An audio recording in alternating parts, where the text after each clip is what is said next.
No, I don't think he's seen it This yet. is the second time I've heard of this today, and I don't know what you're talking about. Okay. It's a sandworm. It's a popcorn it's bucket. a sandworm as a popcorn bucket. Yeah. That's what I didn't get earlier. They didn't describe what it actually Okay. It was all innuendo earlier. was. Yeah. Oh, yeah. really? It was all That's what weird. was not being said. Yeah. Yeah. But I designed that, so.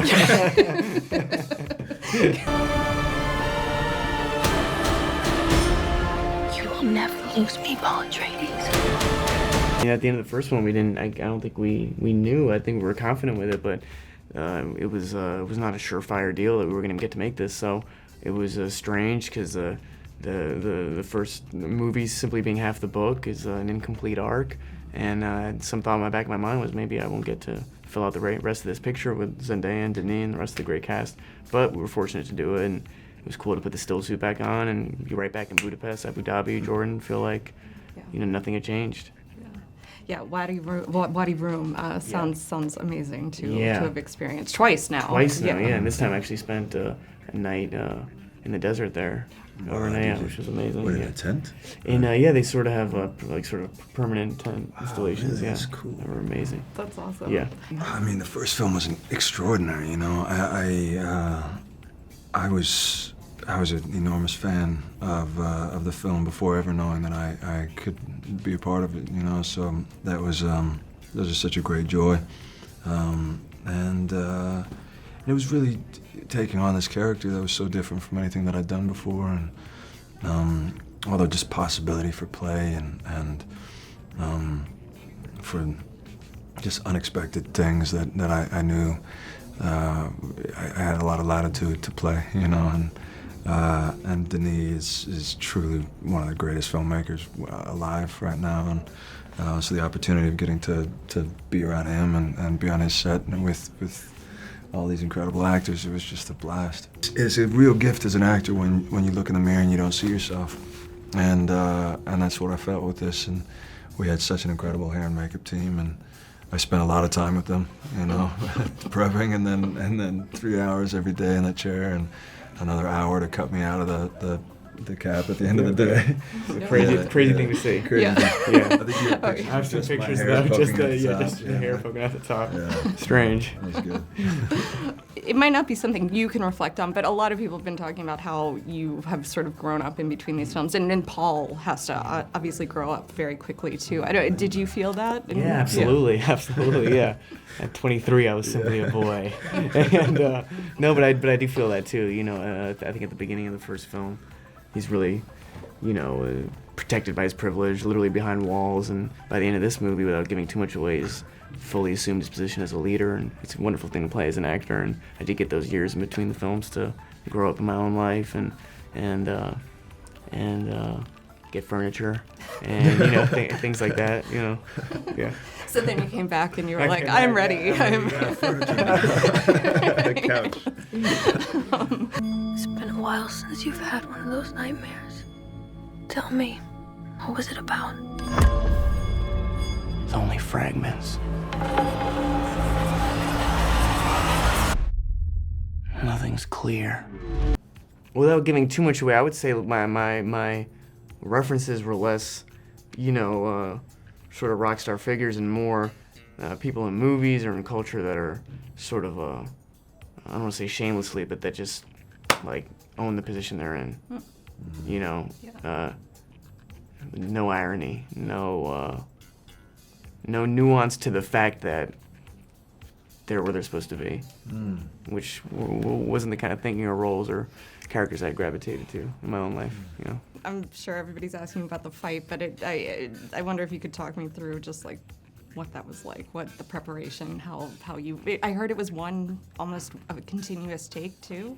I think there were wide shots that were almost continuous in its entirety. Then we broke it down from my memory. But it was great. It was a lot of individual training with the same Kali instructor in LA, but I think our schedules weren't lining up. And then when we finally met in Budapest, we got after it right away. I think the first day we had together, we were supposed to just train together, and we ended up rehearsing half the fight because we were so enthusiastic. And on the day, it was the rare dream you have as an actor to have a physical task in front of you that matters, not only crucially to the story, but is in some ways the climax, in front of some of the greatest actors in the world. It's a dream come true. it felt like a tightrope, where we had this, particularly when we did the entire fight together, because you have all those incredible actors, these titans that we both look up to so much, and then that's the moment of truth where you want to just leave it all on the field, and so it really. It felt like standing in the wings before you walk out on stage, or something, that incredible intensity that you feel, and then action's called, and we just got to work. It was a blast.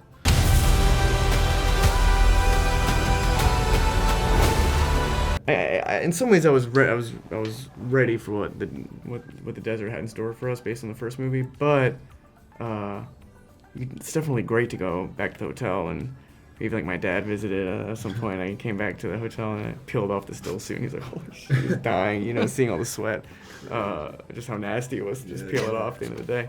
I mean, you have such a fun, young, vibrant, set of actors here. Was this like a time you could like go out to dinner afterwards, or was everyone just collapsed and ready for the next day? I mean, we had some dinners in Hungary. Yeah. I'd say both. I mean, it was rare that the four of us were together simply by way of the production schedule. Mm-hmm. But otherwise, people are often beat up.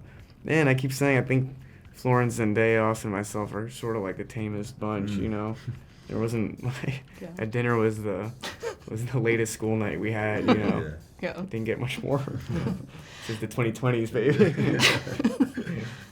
Denis just seems, he seems to not be able to process that his sort of like 40-year dream has and he's even leaving the door open a little bit for more, story. I don't know. I mean, what was it sort of like to watch him sort of achieve this on that level? Oh, exhilarating, man, I could speak about this all day, but it's ultimately a playful, creative exercise to get to direct any movie. The man who takes himself too serious is more focused on the people around him or the audience than the actual product, and then reeks of a movie that's pretentious or something. And Denis is so playful. It's like the greatest evidence of self-confidence to me that he is so playful on set, even with the props or whatever, as opposed to someone who's the opposite. And just such a lesson as a young creative to see him carry himself like that. And so cool. He has his childhood edition. He connects to the character. His yearbook was signed Muad'Dib. So he connects with it. It's so important that you work with not only directors but actors who live the material, and it's not a day job. And it's a privilege to do that because it takes sort of a sacrifice in other parts of your life to be able to make the room to literally imagine yourself as another person continuously and explore every thought, even if that means being on the side of the universe. And my mom having to deal with that on FaceTime or whatever.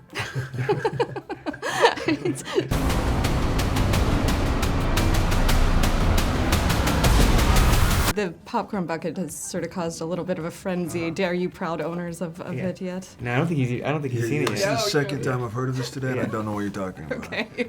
It's a sandworm as a popcorn bucket. It's a sandworm as a popcorn bucket. Yeah. That's what I didn't get earlier. They didn't describe what it actually was. It was all innuendo earlier. Oh, yeah. really? It was all That's what weird. was not being said. Yeah. Yeah. But I designed that, so. Congratulations. Thank you. Yeah, it definitely hit the mark.